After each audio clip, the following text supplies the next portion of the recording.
김태년 신임 원내대표님 당선 진심으로 축하드립니다. 방금 말씀하셨고 또 아까 이해찬 대표님께서도 말씀하셨는데요. 아마 21대 국회에 국민이 기대하는 가장 큰 것은 일하는 국회일 것입니다. 일하는 국회 만들기 위해서 리더십을 충분히 잘 발휘하시리라 그렇게 기대합니다. 오늘은 어버이날입니다. 아이를 낳아보면 부모님께 대한 감사함이 더 커진다고 하는데 요즘 제가 정말 그렇습니다.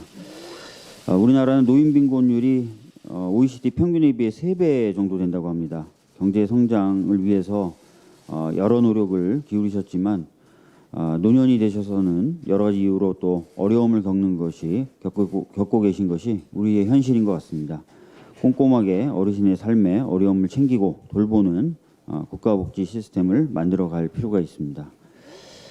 심재철 미래통합당 원내대표가 어제 임기 종료 마지막 언론인 간담회에서 통합당의 총선 참패의 원인을 두고 가장 큰 원인이 매표용 현금 살포였다라고 발언을 했다고 합니다. 미래통합당 지도부의 현실 인식에 아직도 부족한 부분이 많지 않나 싶습니다. 잊으셨는지 모르겠지만 미통당은 국정농단과 헌정사상 최초로 이루어진 탄핵에 책임이 있는 정당입니다. 또한 야당이 된 후에도 장애투쟁과 국회 파양에 앞장서 왔습니다. 일하는 국회가 아니라 일할 수 없는 국회를 만들어 왔습니다. 그 책임을 이번 선거에서 국민이 물으신 것입니다. 이런 현실 인식이라면 과연 어느 국민이 제1야당을 신뢰할 수 있겠습니까? 미래통합당의 차기 원내 지도부가 오늘 선출되는데 새로 선출되는 이 미통당의 원내 지도부는 제발 민심의 목소리를 귀담아 들으시고 국민을 위해서 일하는 국회를 우리 당과 함께 만들 수 있기를 바랍니다. 이재용 삼성전자 부회장의 대국민 사과와 관련돼서 좀 말씀을 드리겠습니다. 사과 있었다 없었다 논란도 있지만 국민께서 충분히 판단하시리라고 봅니다. 저는 두 가지 말씀을 드리고 싶은데요. 첫 번째로 법적 구속력이 없는 약속이 법적 책임을 회피하도록 하는 면죄부가 되어서는 안 됩니다. 유전무죄, 무전유죄가 아니고 누구나 법 앞에서 평등하게 책임을 져야 한다는 점을 명심해야 할 것입니다.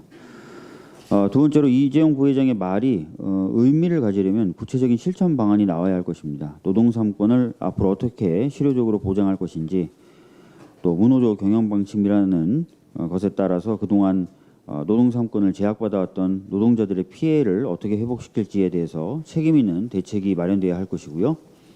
뿐만 아니라 삼성전자 서비스센터 문제나 삼성반도체 산업재해 문제들을 어떻게 해결할지에 대해서도 구체적인 내용이 나와야 할 것입니다.